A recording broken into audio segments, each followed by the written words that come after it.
নির্দেশনা ছিল মনোনয়ন দাখিলের শেষ দিনের মধ্যে সম্ভাব্য প্রার্থীরা নিজ দায়িত্বে নিজেদের সমর্থনে টানানো সকল ব্যানার, পোস্টার, ফেস্টুন অপসারণ করে ফেলবেন। নির্বাচন কমিশনের এই নির্দেশনা বাস্তবায়নে কাজ করবে আঞ্চলিক নির্বাচন কার্যালয় ও সিটি কর্পোরেশন এবং স্থানীয় প্রশাসন। কিন্তু 23 মে পর্যন্ত মেয়র কিংবা কাউন্সিলর কোনো পদের কোনো প্রার্থী নিজ উদ্যোগে ব্যানার, পোস্টার, ফেস্টুন অপসারণ করেননি। আর আঞ্চলিক নির্বাচন কার্যালয়ের উদ্যোগে মাত্র একদিন অভিযান চালিয়ে মহানগরের বিভিন্ন স্থানে এসব অপসারণ করা হলেও আর কোনো অভিযান হয়নি। ফলে মহানগরের বেশিরভাগ স্থানে এখনও রয়ে গেছে প্রার্থীদের সমর্থনে টানানো ব্যানার, পোস্টার, ফেস্টুন। বিষয়টি নিয়ে সচেতন নগরবাসীর মাঝে হতাশা ও ক্ষোভ বিরাজ করছে। তারা বলছেন, নির্বাচনের আগেই যদি কোনো প্রার্থী জনস্বার্থের নিষেধাজ্ঞাগুলো না মানেন, তবে বিজয়ী হয়ে গেলে তো প্রার্থীরা আরও বেপরোয়া হয়ে যাবেন। তাদের তো আইন বা নিয়মের প্রতি শ্রদ্ধাশীল থাকা উচিত। দেখা যায়, তফসিল ঘোষণার আগে থেকেই সিলেট সিটি নির্বাচনে আচরণবিধি লঙ্ঘন করে মেয়র ও কাউন্সিলর প্রার্থীদের সমর্থনে ব্যানার, ফেস্টুনে ছেয়ে ফেলা হয়েছিল মহানগর। নিজ উদ্যোগে এগুলো অপসারণের নির্দেশ দিলেও প্রার্থীরা মানেননি তা। ফলে গত 5 মে কিছু ব্যানার, ফেস্টুন অপসারণ করে আঞ্চলিক নির্বাচন কার্যালয়।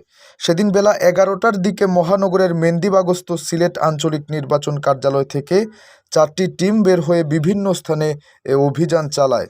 এ সময় সিসিক নির্বাচন উপলক্ষে মেয়র ও কাউন্সিলর প্রার্থীদের সমর্থনে টানানো ছোট বড় ব্যানার, ফেস্টুন ও বিলবোর্ড অপসারণ করা হয়। ওই সময় সংশ্লিষ্টরা এমন অভিযান অব্যাহত থাকার কথা বললেও এরপর আর মাঠে নামেনি নির্বাচন কমিশনের টিম।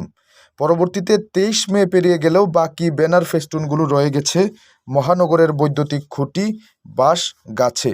এ বিষয়ে গত 25 মে প্রার্থীদের মনোনয়ন বাছাইয়ের দিন আঞ্চলিক নির্বাচন কর্মকর্তা ও সিটি নির্বাচনের রিটার্নিং কর্মকর্তা ফয়সল কাদের সিলেট ভিউকে বলেন, ব্যানার, ফেস্টুন ও বিলবোর্ডগুলো নিজ উদ্যোগে অপসারণ করতে আমরা বারবার প্রার্থীদের বলে আসছি এবং আমরাও অভিযান চালিয়ে এসব অপসারণ করেছি।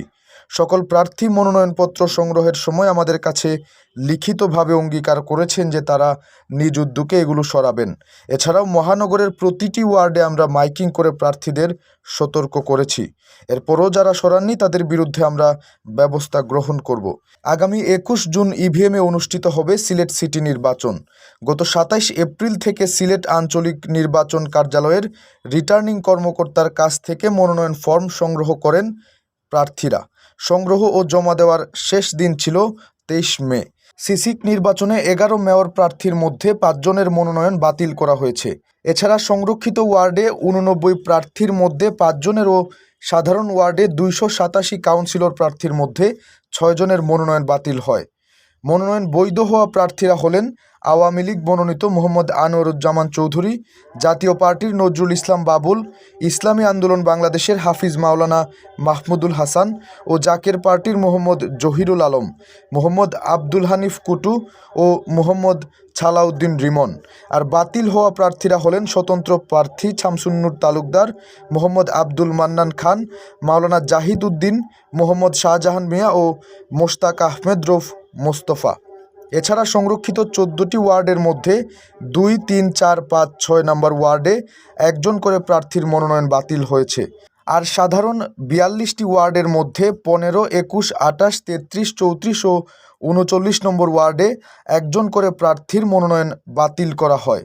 1 জন প্রার্থিতা প্রত্যাহারের শেষ তারিখ 2 জুন। প্রতীক বরাদ্দের পর আনুষ্ঠানিক প্রচারণায় নামতে পারবেন প্রার্থীরা।